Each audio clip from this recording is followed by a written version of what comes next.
Greetings. My name is Scott Dana, and I chair the Restructuring and Bankruptcy Group at Bilzen, Sundberg, Boehner, Price, and Axelrod.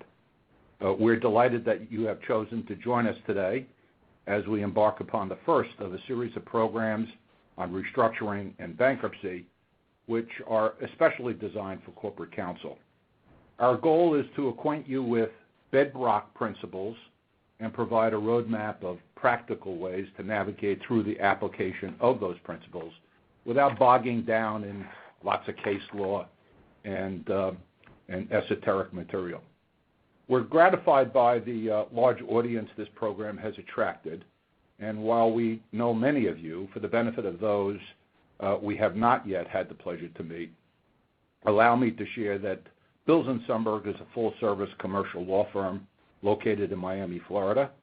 Our firm represents a wide range of sophisticated clients that runs the gamut from investors and entrepreneurs to regional and national businesses with household names. Our restructuring group is itself a well-known player in regional and national matters, both in and out of court, and represents virtually every constituency in transactional bankruptcy and bankruptcy litigation matters. For more information about our firm and our experience, please visit our website at bilzen.com.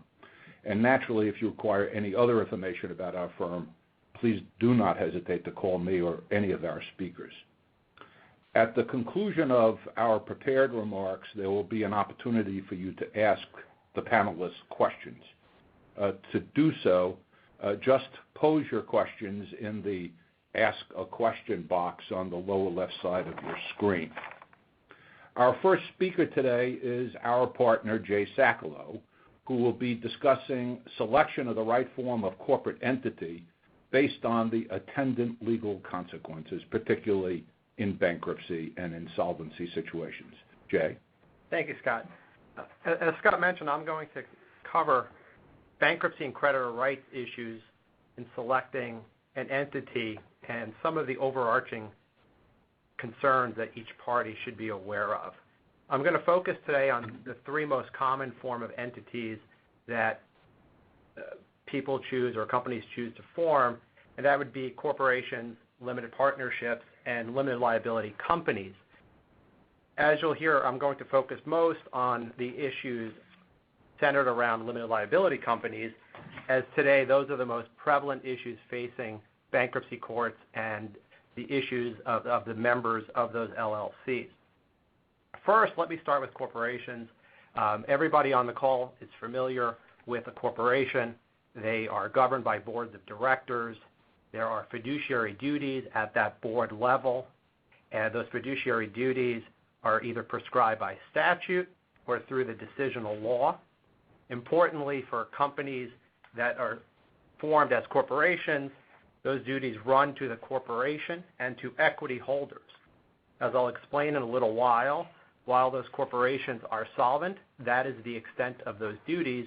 However, as they transition into what we refer to as a zone of insolvency or insolvency, there is a significant shift in those duties.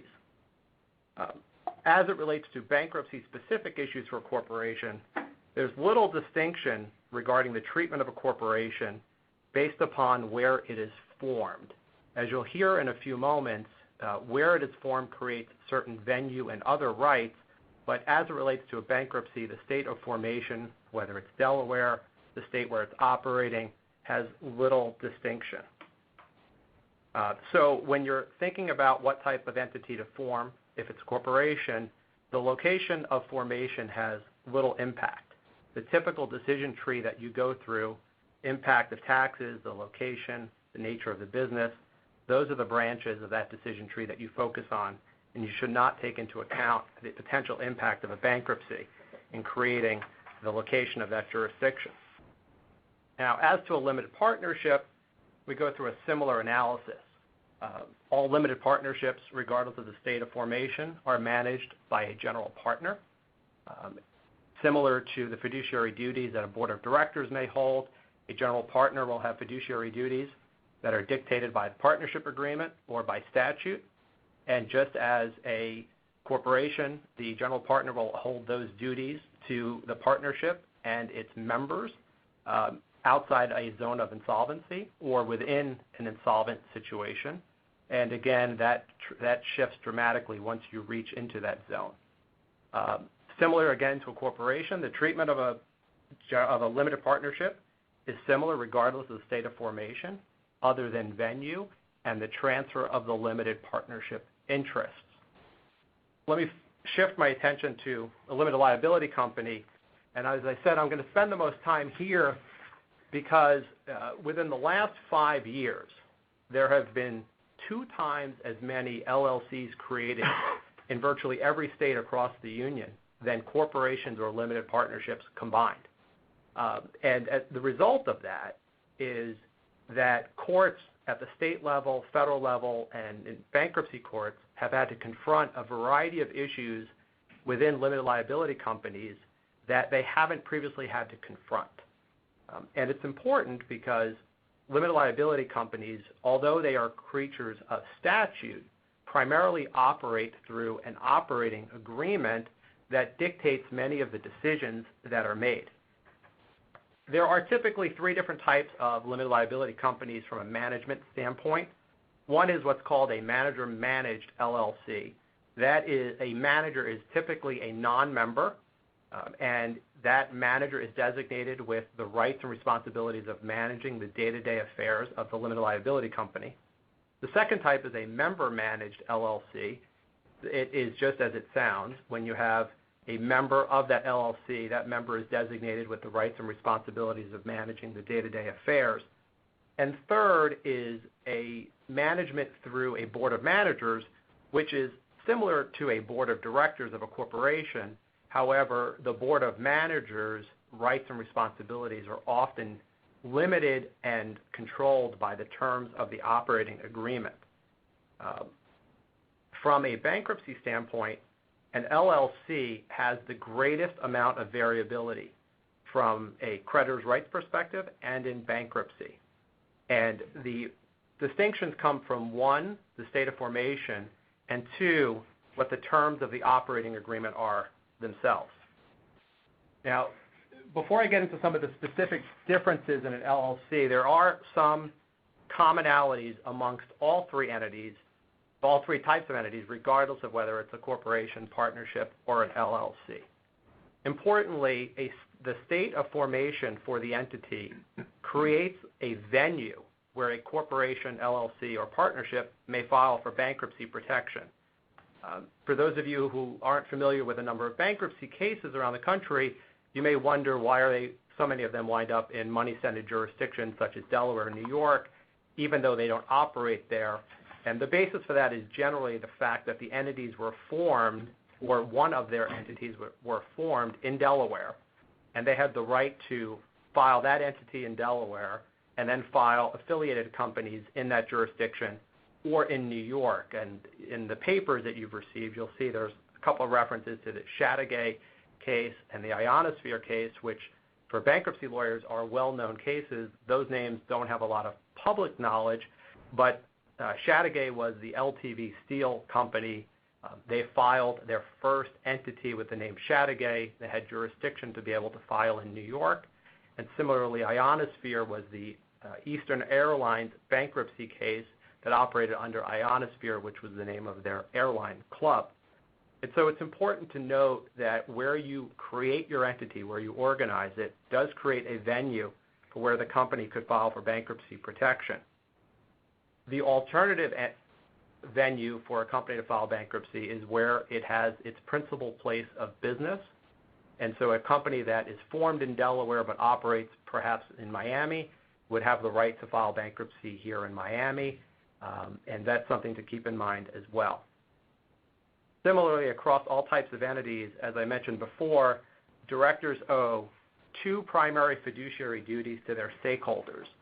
Prior to the zone of insolvency or an actual insolvent situation, the duties of loyalty and the duties of care must be managed by directors and in some states officers for the benefit of their equity holders and for the benefit of their for the benefit of their equity holders and for the benefit of the company itself.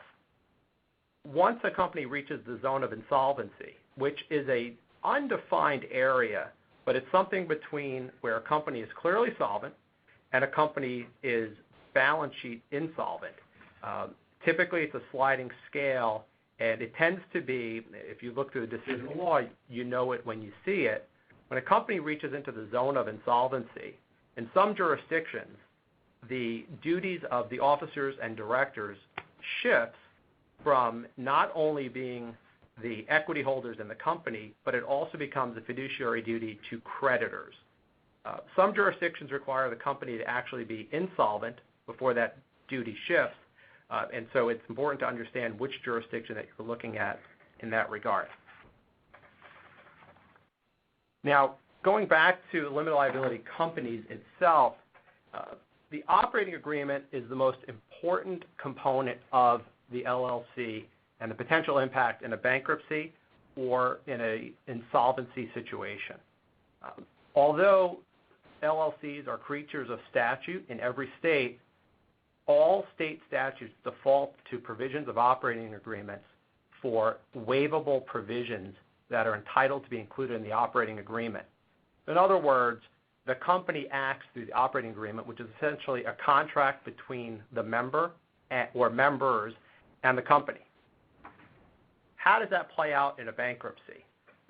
The first question that comes up in every bankruptcy situation regarding an LLC is whether the operating agreement is an executory contract. Let me take a minute to talk about what an executory contract is. An executory contract is an agreement that requires performance on both sides. So in other words, counterparty A has remaining obligations that need to be performed, and counterparty B to that same agreement has material performance that still needs to be performed. If the court concludes that an LLC agreement is an executory contract, then there are significant differences in rights and responsibilities. However, the fact of whether an operating agreement is an executory contract is a split amongst the courts. There is not a bright line test as to whether or not the operating agreement is an executory contract, and the courts look at it on a case-by-case basis. And it is an important distinction for two reasons. One, if the court concludes that the operating agreement is executory, the members' interests in that in that LLC can be assumed and assigned to a third party. If it's not executory, those interests cannot be assumed and assigned to a third party without the consent of the other members of an operating agreement. And let me explain that in a little bit more detail. An operating agreement governs the rights of the members. When you have more than one member in an LLC, if member one files bankruptcy, what impact does that have on member two? And can member one's interests be transferred? In the situation where it's executory, the membership interests cannot be transferred without the consent of member two. And that's important because in an operating agreement, in an LLC, a membership interest is divided into two sets of rights. There are what's called economic rights, which is one set of interests, and the other are the management and / voting rights. Critical to the operation of an LLC is for its members to control who its partners are and who its members are. In the context of a bankruptcy of a member of an LLC, the issue frequently arises, can a trustee in bankruptcy or can the member in bankruptcy sell its interest in the LLC without the consent of the other member? Typically, an operating agreement will have a provision that's referred to as a dissociation provision, which provides that upon the bankruptcy filing of a member, that member is automatically dissociated from the LLC. In decisions interpreting what those statutes mean and whether those are enforceable, courts first look to whether or not it's an executory contract, and if it is, whether the member who's not in bankruptcy can be forced to have a new member hoisted into its LLC by virtue of an assignment or a sale of that interest. And we refer to those in bankruptcy as ipso facto clauses, in that if the agreement says by virtue of the bankruptcy of the member, that member loses its rights in the bankruptcy, the court has to determine whether or not that's enforceable. If it's executory in nature, such that there's performance due by both sides to the operating agreement, courts generally find that the ipso facto clause is enforceable in that you can't force a new member onto the existing member in the LLC. And that's important because even though the economic right can then be transferred, the management and voting rights cannot be transferred. Many of you on the call, I'm sure, are familiar with the differences between a single member LLC and a multi-member LLC. And the issues I've been discussing for the last couple of moments were focused on the multi-member LLC. Similar issue arises in the context of a single member LLC, and what happens in the event that a single member LLC files for bankruptcy, and whether the interests in that single member LLC that are held by just a member can be transferred by a debtor in bankruptcy. A number of courts have confronted that over the last few years, and again, they're split based upon jurisdiction. What courts look to in the first instance is where is the LLC organized, because the state statutes govern in many instances the rights of creditors against single-member LLCs compared to multi-member LLCs. And importantly, those rights differ greatly amongst states. For example, here in Florida, a single-member LLC can be, the interest of a single-member LLC can be penetrated by a creditor or a trustee in bankruptcy and assigned to a third party without the consent of the entity itself or the LLC.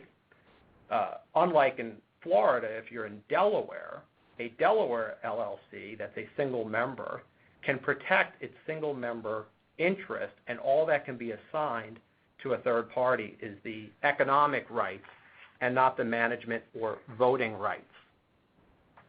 And so it's important to understand where is your entity formed, what rights the entity has, what rights the members have, whether or not it's in or out of bankruptcy. When you're going through and drafting your operating agreements, it's most important to make sure you spell out the distinction between management and voting rights on the one hand and economic rights on the other hand, as that could greatly impact what rights you have if you're co-member in an LLC or a joint venture files for bankruptcy. It's also important to make sure that what your intent is, and that is also spelled out in the operating agreement, because many times what the courts have decided has come down to what did the members intend, and frequently that intent is not spelled out in the operating agreement.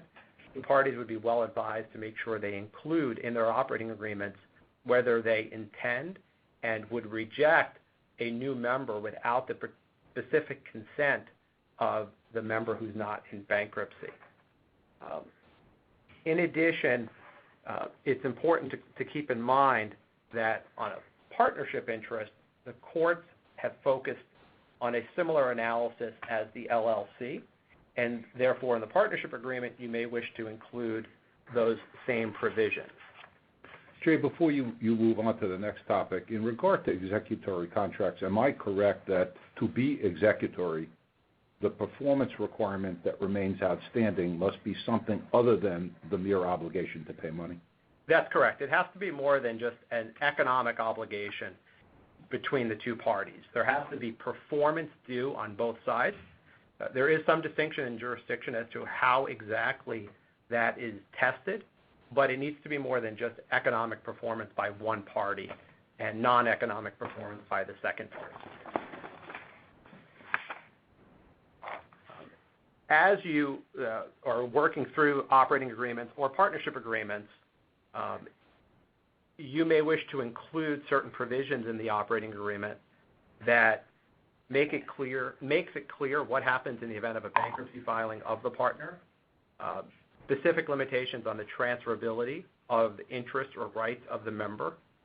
And importantly, if you're in a situation, as Scott just asked about, where all that is required by one side is the payment of money, and there's performance due on the other side, which means the court likely would consider it to be not an executory contract, and therefore the entire interest would be transferable. It's important to include either buy-sell type provisions in your operating agreement or other protections for you as a member to ensure that you would be able to protect your interests in that operating agreement that governs the LLC. I'm going to spend just a couple of minutes talking about a doctrine called substantive consolidation, which we could spend hours talking about, but I just want to focus a couple of points on how it relates to the choice of entity and the decisions in bankruptcy impacting that. Substantive consolidation is an equitable remedy. It's based upon the theory that if you ignore corporate separateness of two or more entities, that those entities' assets and liabilities can be combined for purposes of satisfying claims against multiple entities. There are three primary tests that are employed throughout the country. There is the Owens-Corning standard from the Third Circuit, which is the most difficult standard to meet for terms of actually substantively consolidating entities. There is the 11th Circuit standard emanating from the East Group decision, which is the most lenient and easiest test to meet. And the third is the Augie-Recibo test out of the Second Circuit, which is somewhere in between the East Group and the Owens-Corning test on this spectrum. In each of these tests, an important distinction is who were you transacting business with, whose credit were you relying upon, and you'll hear later on today from Mindy in discussing litigation claims. That's important for a number of other reasons as well. But for the importance of dealing with your LLC, dealing with your corporate stack, you want to make sure you keep separate books and records, make sure you make it clear whose credit you're relying upon, make sure you make it clear when you're receiving payments, you're receiving payments from the entity whom you've done business with, because courts will frequently consider those factors when analyzing equities as to whether or not they can consolidate those entities. The impact of consolidation could undo all the protections that you have tried to put together in your LLC and your operating agreement to protect you as a separate member. So I just wanted to touch upon that as something to keep in the back of your mind as you're moving through this area. Thank you, Jay. We'll next hear from our partner, Jeff Snyder, on commercial leases and agreements commonly employed in debtor-creditor relationships, as well as traps for the unwary and benefits that can be obtained when negotiating those agreements. Jeff? Thank you, Scott. Just as Jay pointed out that it makes good sense to consider bankruptcy and creditors' rights issues when forming an entity, it's always advisable also to consider such issues when entering into agreements. The particular agreements that I'm going to touch upon, each of which could probably be the topic of another seminar, involve bankruptcy-specific issues. I'm going to start with intercreditor agreements. Given the increase in the prevalence of second lien financings, intercreditor agreements issues relating to them are particularly common in bankruptcy cases, and yet the case law isn't very well developed. An intercreditor agreement is an agreement between two creditors that sets forth, or two or more creditors that sets forth the rights of a lender as or as it relates to another lender with rights in the same or overlapping collateral. Basically, the purpose of an intercreditor agreement is to protect the senior creditor's right to be paid first from the proceeds of collateral, as well as to ensure that in a distress situation, that the two lenders aren't moving at odds with each other. Generally, the senior lender gets priority in the enforcement of its rights. In practice, it doesn't always work out that way. Typical provisions, typical non-bankruptcy provisions in an intercreditor agreement are those dealing with lien subordination. This is the centerpiece provision that basically says, notwithstanding any issues that may exist with a senior lender's perfection or priority, basically by contract, a junior lender is agreeing to subordinate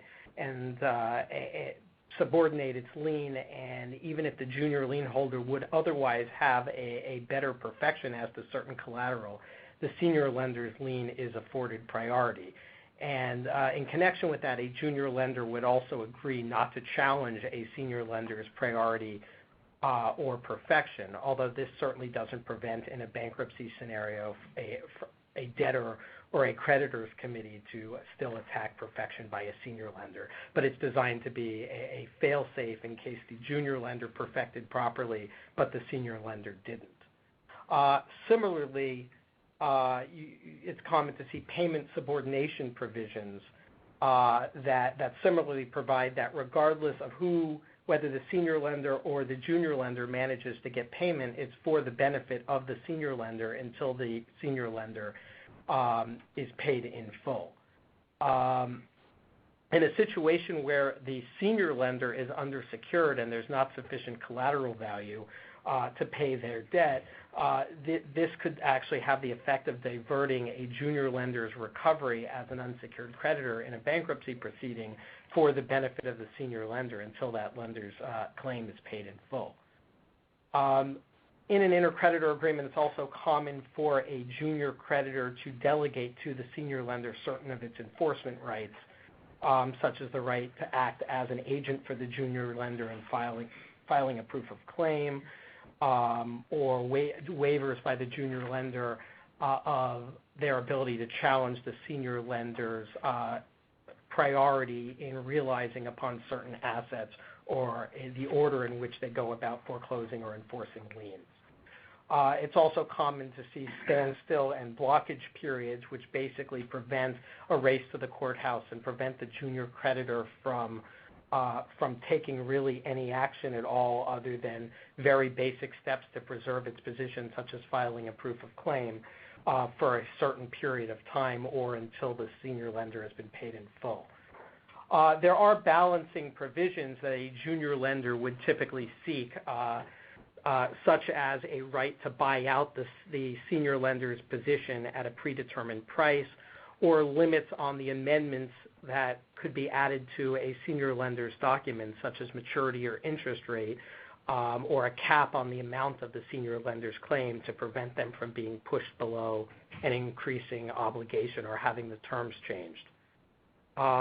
Another issue that's often covered is the ability of the senior lender to lend on a priming basis, such as in a bankruptcy, and further push down the position of the junior lender. In a bankruptcy, as a general rule, these provisions are enforced.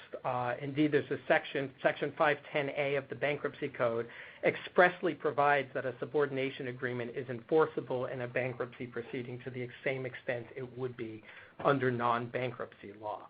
However, it gets more problematic when intercreditor agreements contain waivers of bankruptcy rights that go beyond subordination of payment and priority. Common examples include a waiver by the junior lender of the right to seek adequate protection of its interest in the collateral, to object to the use of cash collateral, or to object to a stay relief motion filed by the senior lender, object to the sale of the collateral that the senior lender supports. To sometimes agreements can contain advance consents to debtor in possession financing, or provisions that delegate to the senior lender the junior lender's right to vote in connection with a plan or to oppose a plan. These can be very important because the junior creditor is often the fulcrum security which just means the point at which the collateral value will cause part of the claim to be unsecured. And so where the senior lender is more comfortably secured and controls the junior lender's exercise of its rights, it can create problems. And so second lien lenders often would negotiate for at least certain rights to object to the cash collateral arrangement reached by the senior lender, or to seek adequate protection as long as any actual payments that come in are for the benefit of the senior lender, or replacement liens are subordinated. With respect to DIP financing, it's important for the senior lender to ensure that any lien of the junior lender is subordinated, even if that lien is subsequently obtained. That's an important drafting issue because it's a separate lien from the lien that's obtained at origination of the first loan. And on the other hand, the junior creditor often has an interest in preserving the going concern value of the business because it's the only way they're going to recover, and sometimes it will negotiate in advance for an ability to offer financing if the senior lender passes. Some courts are divided on these. Some courts follow the plain language of the statute, as they call it, and enforce these agreements as written, where others look at it as a narrow provision that allows only the alteration of priority in payment. And this really is an opportunity for a junior creditor to use this uncertainty as leverage. Although there's a discernible trend in the more sophisticated jurisdictions towards enforcing even these provisions. Although the enforceability is certainly murky, junior lenders will often agree to these protections only to challenge them later in court. But since there's at least a possibility that they'll be enforced, the expectation is that senior lenders will continue to insist on some or all of these. Moving on to forbearance agreements. A forbearance agreement is typically negotiated to provide some certain relief to a borrower who has one or more defaults. So rather than just hanging out and seeing what the creditor will do, there's a business circumstance that is driving them to get some breathing spell, something certain, such as a trading partner who wants to know that an exercise of remedies is not imminent. Lenders can use forbearance agreements to protect and solidify their positions. And however, they have to resist the urge to micromanage a borrower's day-to-day operations through a forbearance agreement, because this can lead to lender liability claims. The goal is kind of to keep the borrower on a tight leash, but stay out of the day-to-day operations and management of the borrower's business. And this can be achieved through milestones or budgets, but you don't want to be in a position where the lender could actually be accused of causing the borrower to fail. It's typical to obtain releases from a borrower of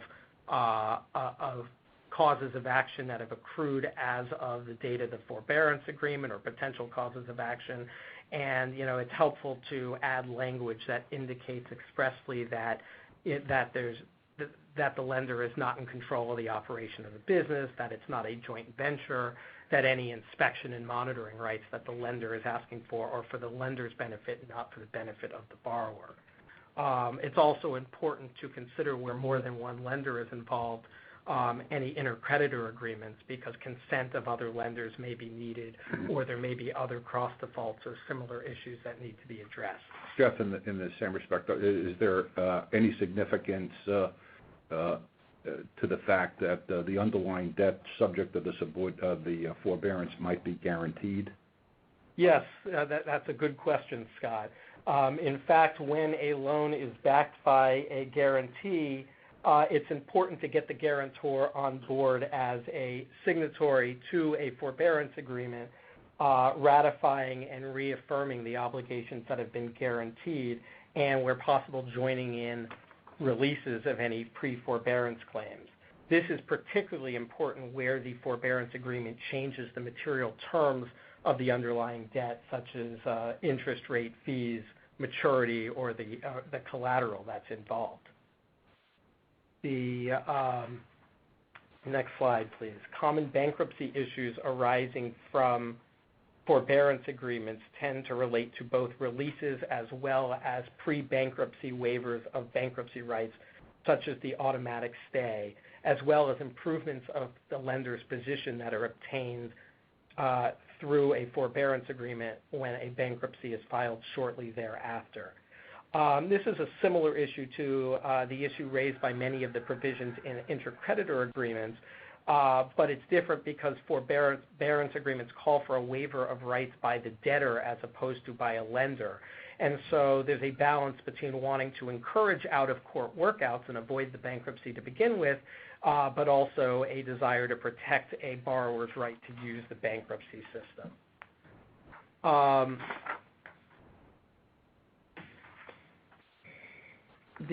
As a general rule, no court has ever allowed a debtor to contractually waive its right to file a bankruptcy, although by choice of entity and by structuring, there are certainly other ways to make it difficult for an entity to be able to file.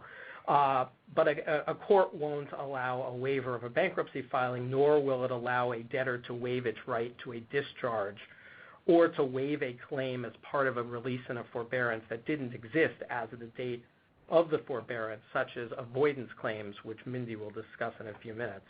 Jeff, are all the concessions that are given up by the debtor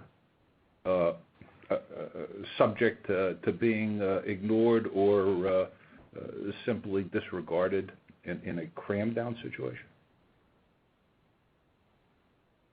For example, if by the forbearance agreement, the debtor has agreed to give certain consideration, certain treatment, certain other rights to the secured party, does it have to respect that when it seeks a cram down of that secured party under a plan?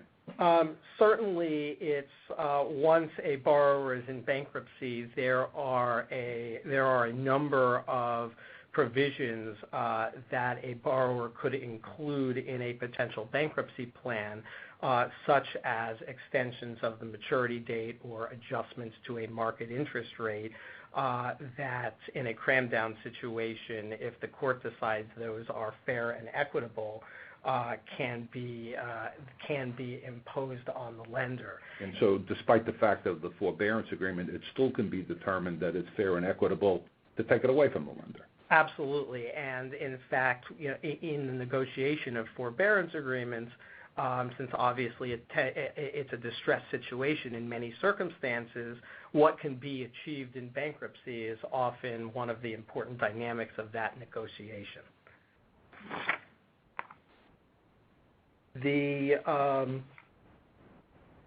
Moving on to waivers of the automatic stay,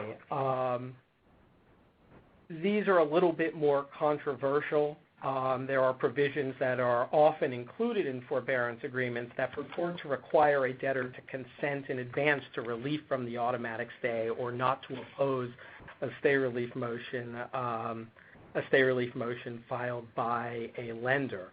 The automatic stay has generally been held to be of benefit to all creditors as opposed to just for the benefit of the debtor, because it prevents one creditor from getting ahead of another.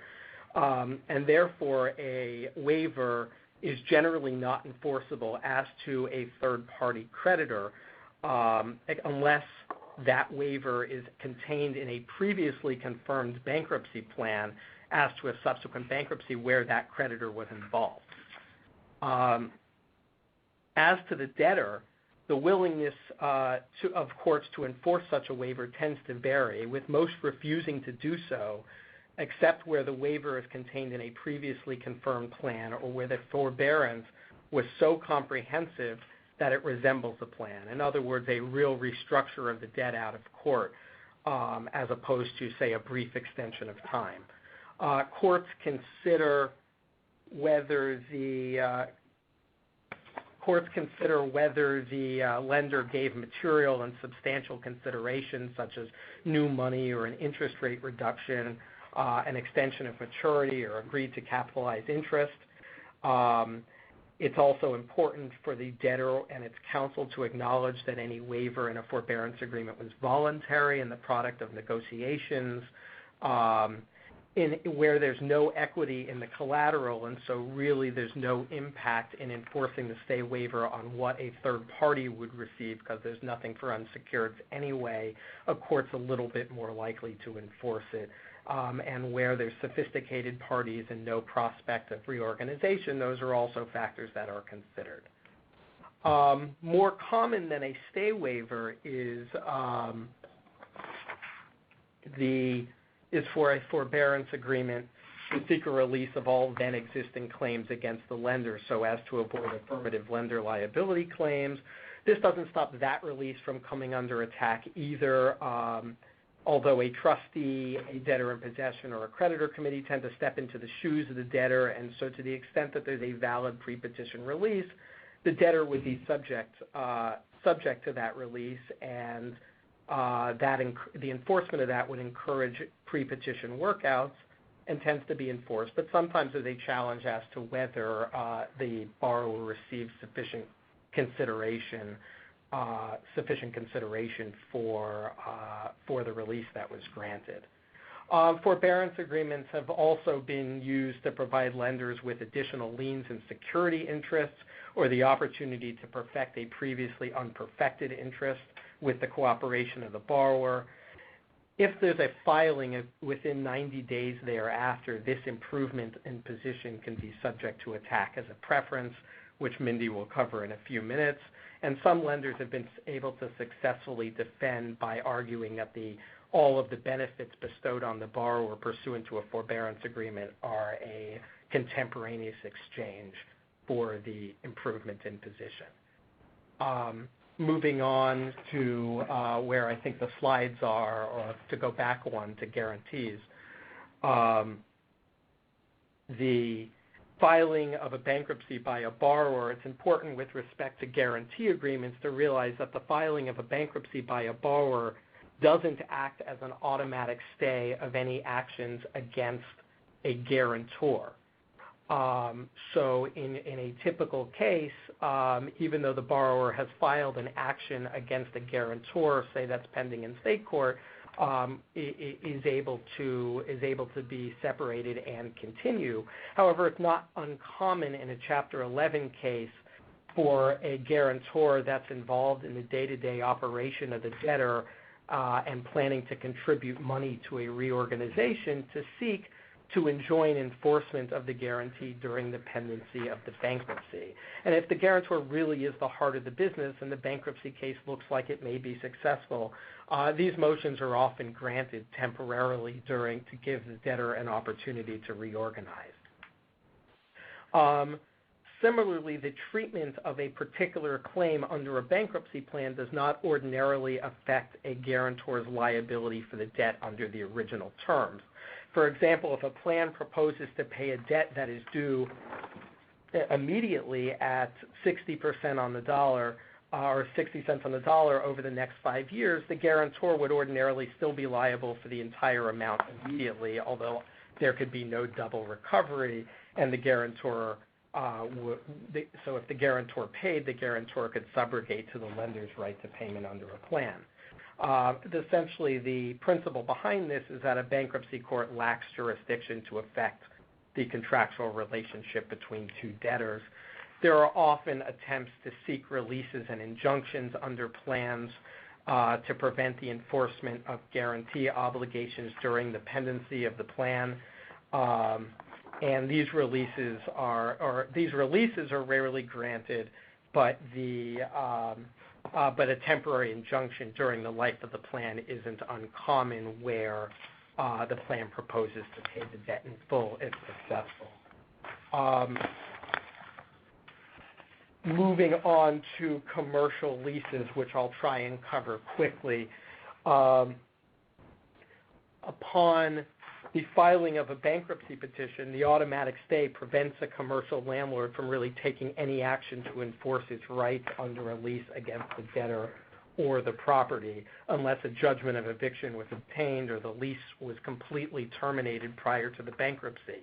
If a lease expires by its terms during a bankruptcy proceeding, that doesn't prevent a landlord from retaking the property.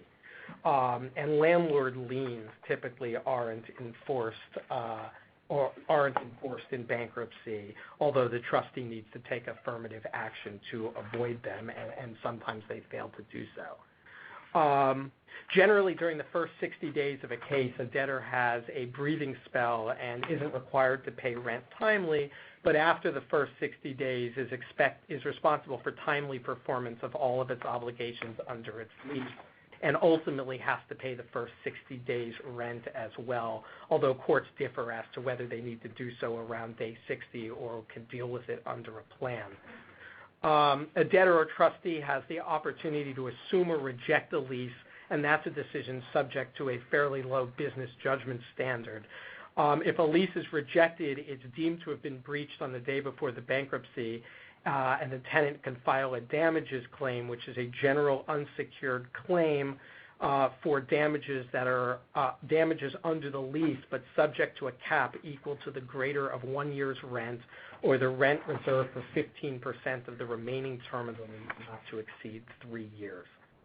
If a debtor seeks to assume a lease, it has to be cured to the extent possible, which tends to mean monetary defaults and non-monetary defaults that can be cured, but obviously you can't go back in time and undo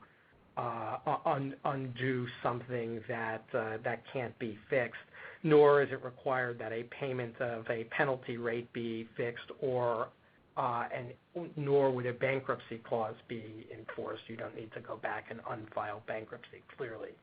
Notwithstanding any anti-assignment provisions in a lease may be assumed and assigned in bankruptcy, provided a debtor is able to provide adequate assurance of future performance.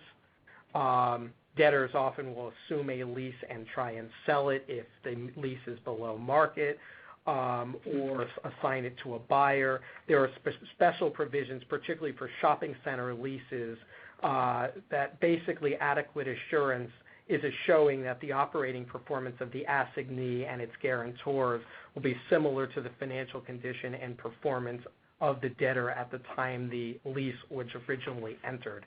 And there are other protections that have been written into the code for shopping center landlords. Jeff, may a debtor change its mind and reject a lease that it formerly assumed? Yes, a debtor can, although in practice it's exceedingly rare. It's like a triple play in baseball. It's just something you don't see very often. Debtors tend to take as long as they can to decide whether to assume or reject a lease, because if a debtor assumes the lease they think is valuable and is later forced to reject it because, for example, a buyer comes along and doesn't want it, the resulting damages claim is elevated from being a general unsecured claim to a higher priority administrative claim. So it's something that you don't see happen very often, but in theory they could. Going to my point that a debtor will wait as long as they can to assume or reject a lease often, a debtor has 120 days to assume a lease or it's deemed rejected. However, the deadline can be extended to up to 210 days. After that, the deadline can be and often that the deadline can only be extended to the extent the landlord agrees in writing. And for example, in a recent case I was handling, by refusing to agree, we were able to force the debtor to assume the lease earlier than it wished to. Importantly, bankruptcy language in commercial leases is generally what you see is generally unenforceable. Anti-assignment language doesn't work in bankruptcy, and certainly language that declares a default upon the filing of a bankruptcy is unenforceable. So these provisions don't do a lot of good, and it would be more useful for landlords to focus in leases on security provisions that deal with, for example, the timing of the ability to draw on a letter of credit that's been posted as security, so as not to violate the automatic stay, or adequate assurance language that spells out at the time the lease is entered into exactly what was important to the landlord, so it's easier to prove what is required for adequate assurance should a debtor try and assign a lease later. I think I've spent the balance of my time. Thank you, Jeff. Thank you. And just a reminder to our audience, if you have questions, please complete the Ask a Question box and submit it, and we'll get to it after the presentations. Our next and last speaker today is our partner, Mindy Mora, who will be speaking on pre-bankruptcy payments and other transfers and the tactical considerations they engender. Thanks, Scott. The first area I'm going to cover are preferential transfers. I think for most businesses, the most common connection they have with a bankruptcy court is being sued for a preference. Unlike other litigation that general counsel may be familiar with that involves a process server coming to the registered agent and actually serving by hand, in person, a summons and complaint, in bankruptcy world, we're allowed to do service of these kinds of complaints, any kind of complaint filed in a bankruptcy court, by mail. So the first tip I would advise general counsel is to check your mail. Usually a preference complaint will be preceded by a demand letter from a trustee. The letter will say, during the 90 days before bankruptcy, the debtor's records show that you received these 4 payments. We believe these were preferences. Please write us a check for the total amount that you received. In actuality, after that, because many people do ignore those demand letters, the trustee then prepares a complaint. And in the complaint, the trustee will have to allege the elements of a preference, that there was a transfer of the debtor's property to or for the benefit of a creditor, that the transfer was on account of an antecedent or existing debt, the transfer was made while the debtor was insolvent, that transfer allowed the creditor to receive more than it would in a Chapter 7 liquidation, and for non-insider creditors, the payment was received within 90 days preceding the bankruptcy petition. If the suit is against an insider, somebody who's an officer or director, a shareholder, or an affiliate, then there's a 1-year reach-back period. Now, note, this is a strict liability standard. There is no requirement that there be any intent to prefer a creditor. Simply, if the payment meets these elements of a preference, then there's going to be a basis for the trustee to pursue a recovery of the claim. Now, there are a number of common defenses to a preference claim.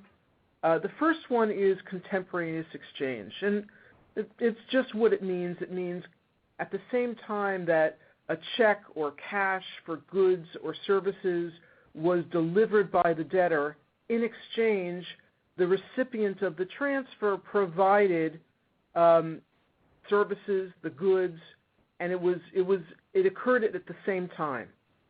Now, what's interesting is prepayments are not protected by the contemporaneous exchange defense, but they also aren't preferences because the prepayment was not made on account of an antecedent debt. There was no liability that existed before then. So you'll hear me mention later on when we talk about tips to avoid preference liability, this concept of using prepayments to protect yourself. Another defense often asserted in connection with a preference claim is that the creditor provided subsequent new value. And what that means is, after the date the debtor remitted a payment to the creditor provided additional credit in the form of goods or services that was not, quote, otherwise unavoidable. And that language has been interpreted by many courts, and there is in fact a split among the circuit courts as to whether that subsequent new value has to remain unpaid as of the date of the bankruptcy filing. Now, the creditor will get an offset against preference exposure to the extent of the subsequent new value.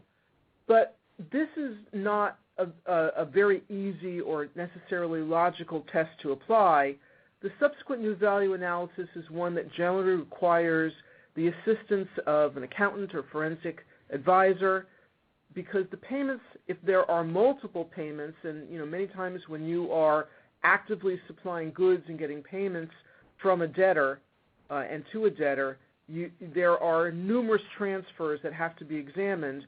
Those payments and delivery of goods and new credit have to be analyzed in chronological order. You can't carry forward excess new value to protect a subsequent transfer, which means you can't simply look at, during the 90-day period, all the transfers and all the new value and then just subtract out the difference. There has to be a running analysis of whether or not a particular extension of credit was delivered at a date that allows it to be used as a defense to the preference claim. Another common defense to preferences is the ordinary course of business defense. Now, in South Florida, one of our cottage industries are Ponzi schemes, and I'll just note, although not generally applicable to most commercial businesses, to the extent you do get sued in a Ponzi scheme, please note that this defense is not generally available to the extent that you, as a recipient of a transfer, are deemed to be an investor creditor. But Ponzi schemes are outside the scope of this seminar. Let's just get back to the usual ordinary course of business defense. That defense means that the payment has to have been made in the ordinary course of business or financial affairs of the debtor and its creditor, and made according to ordinary business terms. Now, this is a subjective test. It's specific to this debtor and this creditor, although some courts have said it needs to be looked at from an objective standard, which requires you to establish what the industry standard is and would require the defendant to retain an expert witness to testify about that standard. Courts will often look at, in analyzing this type of defense, the length of time that the parties engaged in the type of dealing, the type of business at issue, whether the subject payments were in an amount more than usually paid, whether the payments were tendered in a different manner than usually paid, whether there appears to have been any unusual action by the debtor or the creditor to collect or pay the debt, and whether the creditor did anything to try to gain an advantage, such as obtaining additional security in light of the debtor's deteriorating financial condition. Now, one other defense that is applicable to certain types of preference defendants is the assertion that there was no improvement of position. And this generally applies to secured lenders who are secured by a lien on receivables and inventory. The situation arises when that creditor is really an undersecured creditor. That means their collateral is insufficient to fully secure the amount of their claim. And the test is, you look at the position of the creditor 90 days before the bankruptcy and at the petition date, and you look to see whether or not their collateral position really improved. This test also has to consider whether or not the payment really was to the prejudice of other creditors holding unsecured claims. There was a recent case involving Bank of America where this improvement of position analysis became important. Bank of America had a first lien position that was fully secured and a second lien position that was undersecured. During the 90 days before bankruptcy, there were payments on that first lien position, and it reduced the amount of the claim that was secured by the first lien. That basically enabled the second lien position to be more secured at the petition date than it was 90 days prior to the bankruptcy. And even though Bank of America hadn't received anything on account of its second lien position, it was held to have received a preference as a result of the payments made on the first lien. Not clear whether or not, if there were two different creditors who were holding the first and second lien position, the result would have been the same, because in actuality the second lien position didn't actually receive a transfer of any property. But remember, the elements test is that the transfer is not just to the creditor, but it could just be for the benefit of the creditor. So I'd suggest to you that in those circumstances, the second lien creditor, even though it didn't receive any cash, might still be viewed as having received a preference. Now, other common defenses to a preference complaint include statute of limitations. A debtor in possession, a liquidating trustee, or a trustee only has 2 years from the petition date or 1 year from the appointment of the trustee to assert these claims. And so statute of limitations defense must be viewed immediately as soon as the complaint is filed to determine if the complaint was filed timely. Recently, as a result of amendments to the Bankruptcy Code within the last decade, which shows you how long that I've been around doing this because that's relatively recent, trustees can't pursue preference claims that are for less than $5,000. And that was included in the amendments to the Bankruptcy Code in order to avoid abuses that were perceived by the creditor body in bankruptcy cases where they were essentially being sued as a form of blackmail by the trustee to sort of get payment of preference claims, notwithstanding de minimis amounts. The last issue goes to the issue of the solvency of the debtor. Remember, one of the elements of a preference is the debtor has to have been insolvent at the date of the transfer. I would only note that the proof of the financial condition of a debtor can be a very expensive undertaking, and oftentimes there will have to be a significant amount of preference liability being sought before it makes sense for a creditor defendant to invest the dollars in having a forensic analysis done of the financial condition of the debtor. Now, if the creditor is a secured creditor or has administrative priority in the case, this is another basis to defeat a preference claim. Remember, one of the elements of a preference is that the creditor received more than it would have in a Chapter 7 liquidation. A creditor who's a secured creditor and is fully secured by his collateral is going to receive the same amount regardless of whether it's a Chapter 11 or a Chapter 7 proceeding, because they will be paid in full from the proceeds of their collateral. Now, creditors that provide goods on a purchase money basis, that is, they took a lien on the inventory that they provided to a debtor pre-petition, would stand in the same shoes as, for example, a bank would lien on all the assets of the debtor. A creditor who has the right to assert an administrative claim arising from reclamation rights, which I'll cover in a minute, also may be in the same position because they will have an administrative claim that has first priority in a bankruptcy case right after the secured creditor to get paid 100 cents on the dollar on their claims at the same priority as the bankruptcy lawyers, and so that may also avoid preference liability if sued by a debtor or a trustee. Common tips that I would offer to you to avoid preference liability. If you're selling goods on credit, I would take a purchase money lien, if you can get it under your industry standards, on the goods that you've sold.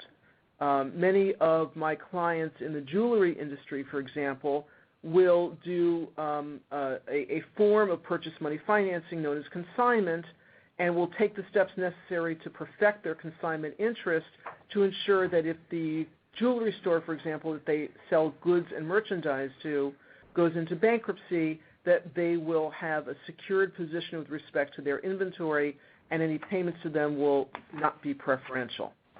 You need to carefully monitor your customer's financial performance. If you see that a customer's financial condition is deteriorating, then it may make sense for you to insist on prepayment of the goods or services that are being provided.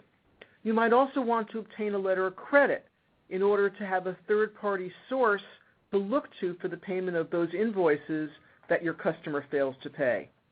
And while this doesn't avoid preference liability, I would point out to you that to the extent you engage in any litigation that's going to result in a settlement agreement, I would make sure that your settlement agreement has a couple of features. One is, do not release a counterparty until at least 90 days after all the consideration has been paid, assuming it's a non-insider entity.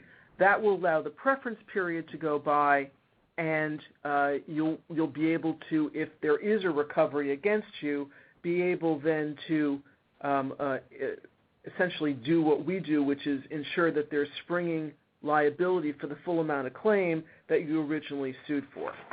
Mindy, if I hold a junior lien on a debtor's assets, can I get sued for a preference for the increased value of my lien to the extent the pre-petition payments that are made to the senior lien holder? Yes, Scott, you absolutely can. If the senior lienor gets paid, even though the junior hasn't received any cash, the junior may be held accountable for the proceeds of collateral which have grown in value based on that improvement of position test, and may have to turn over that value to a trustee to distribute to unsecured creditors. But there's no problem by virtue of the mere appreciation in value of the assets which my lien covers, correct?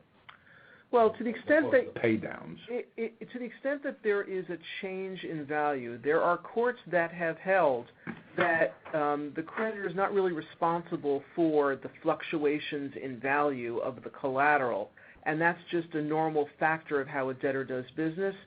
So they've held that they're not liable for an increase for exposure for preferences merely because of a change of value of the collateral. Let's turn now to reclamation.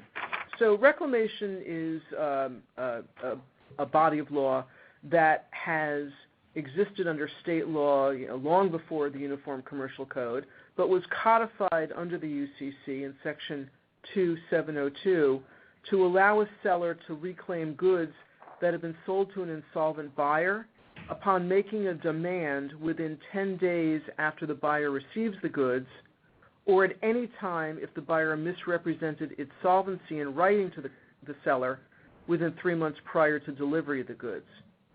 Now, reclamation is subject to the rights of a buyer in the ordinary course of those goods, and that would include a secured creditor of the buyer whose blanket lien automatically attaches to the goods as soon as they get in the possession of the buyer. You see, the time periods under state law reclamation are pretty quick, only 10 days after the buyer receives the goods. The Bankruptcy Code greatly expanded that time frame, and it was further expanded by the amendments to the Bankruptcy Code, what we refer to as BAP-CIPA, in 2005. Under those amendments, if the goods were received by a debtor within 45 days before the petition date, then a seller has 45 days to assert the reclamation demand, and if the petition date falls within that 45-day period, then the seller gets an additional 20 days from the petition date to make a reclamation demand. So, if your whole timing works out perfectly, you could theoretically have 65 days within which to make a reclamation demand. But the rights of that reclaiming seller continue to be subject to the prior rights of the debtor's secured creditor with a security interest in the goods, as well as a buyer in the ordinary course. And so the rights of a reclaiming seller are still somewhat limited. How does a seller make a reclamation demand? Well, prompt action is required. You have a very limited period of time to make your written demand for reclamation, and so as soon as you learn of the debtor's insolvency, the seller has to promptly provide a debtor with that written demand, and it's got to be either within the 45-day time period or the 20-day time period provided for in Section 546 of the Bankruptcy Code. Now, certain reclaiming sellers, those who sold goods to a debtor that were received within 20 days of the petition date, are entitled to assert an administrative expense claim for the value of the goods they sold to the debtor.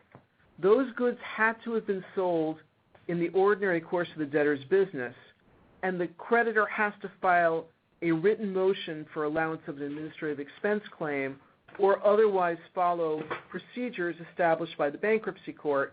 Often, in the beginning of the case, the creditors will ask for, or the debtor may seek entry of an order dealing with reclamation claims generally in the case.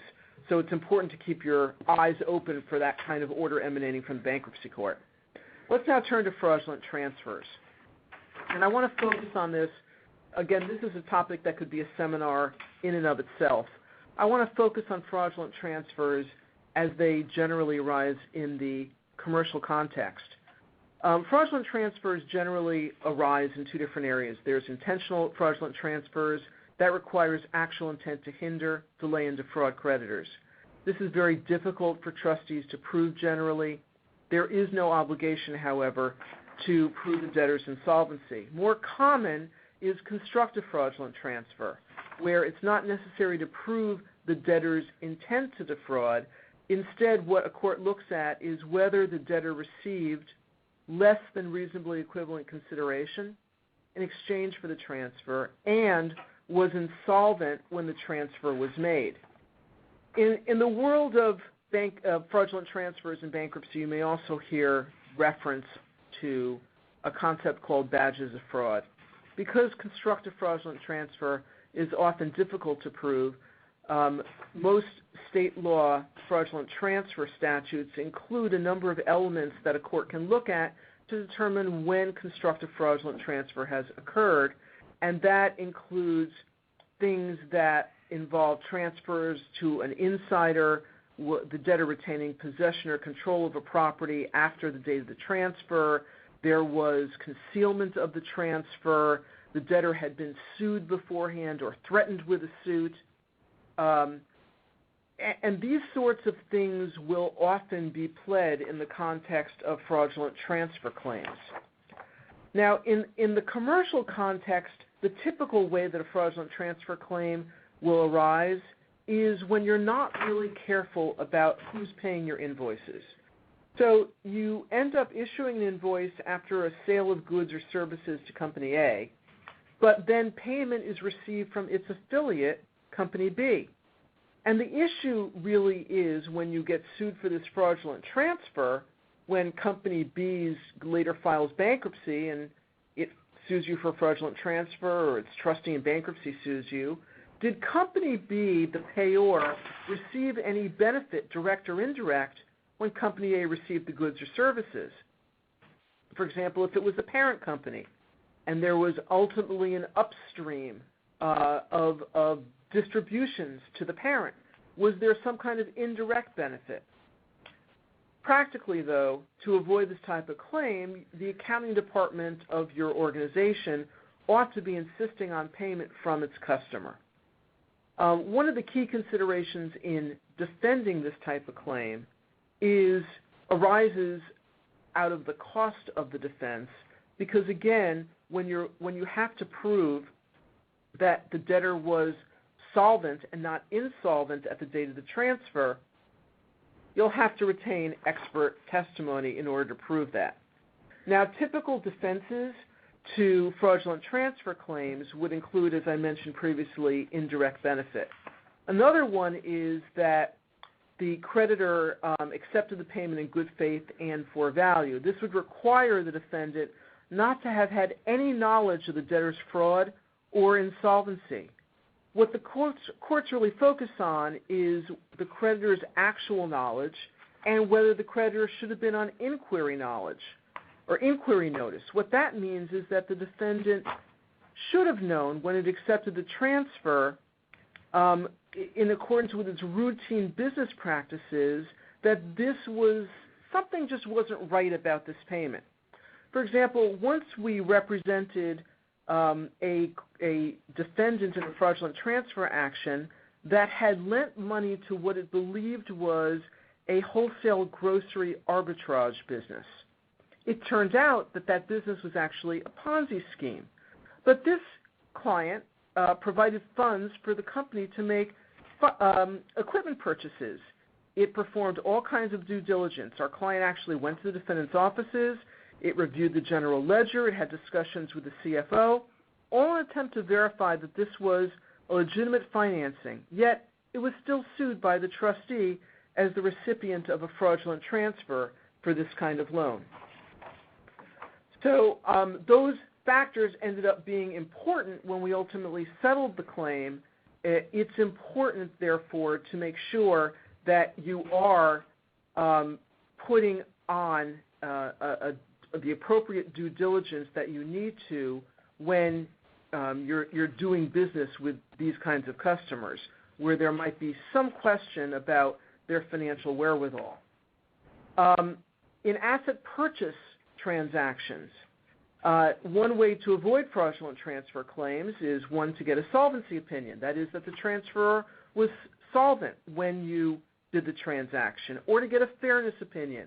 That is, that the consideration for the assets that you're buying was reasonably equivalent to their value. We already talked about the solvency of the debtor and the cost that takes. And another typical defense is the substance over form defense, which allows the collapsing of a transaction when the payments are received from affiliates with shared cash management systems. Now, I'm going to skip over the typical fraudulent transfer exposure for nonprofit organizations, as our list of attendees don't seem to emanate from those types of organizations, and I'm going to turn to filing proofs of claim. Now, filing a proof of claim in a bankruptcy case is known as getting your share of the pie. It's the method you need to use to make sure that your claim against the debtor is properly asserted. It takes a minimal amount of effort, and it happens in this fashion. When the case is filed, the debtor is required to file a creditor matrix, which is simply a list of the names and addresses of the creditors that are filed with the clerk of the court. The clerk of the bankruptcy court then mails each creditor a notice of commencement, which includes, among other things, the date of the deadline to file a proof of claim. The process to file a proof of claim, there's an official form generated by the court system, official form 10, that there's a paper copy of the claim that's normally affixed to the notice of commencement. But the easiest method at this point is for creditors to file an electronic proof of claim. Every bankruptcy court has on its webpage a link to an electronic proof of claim, and it requires very basic information about the claimant and the nature of the claim, whether you have secured or unsecured status, and priority or non-priority status.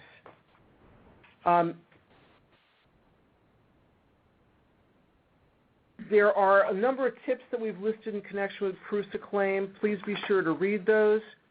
But there are some important considerations that you need to think about as to why you shouldn't file a proof of claim, and I'm going to turn that over to Jay to talk about. A couple of points there. If you file a proof of claim, you have made an given affirmative consent to personal jurisdiction in the bankruptcy court where the action is pending.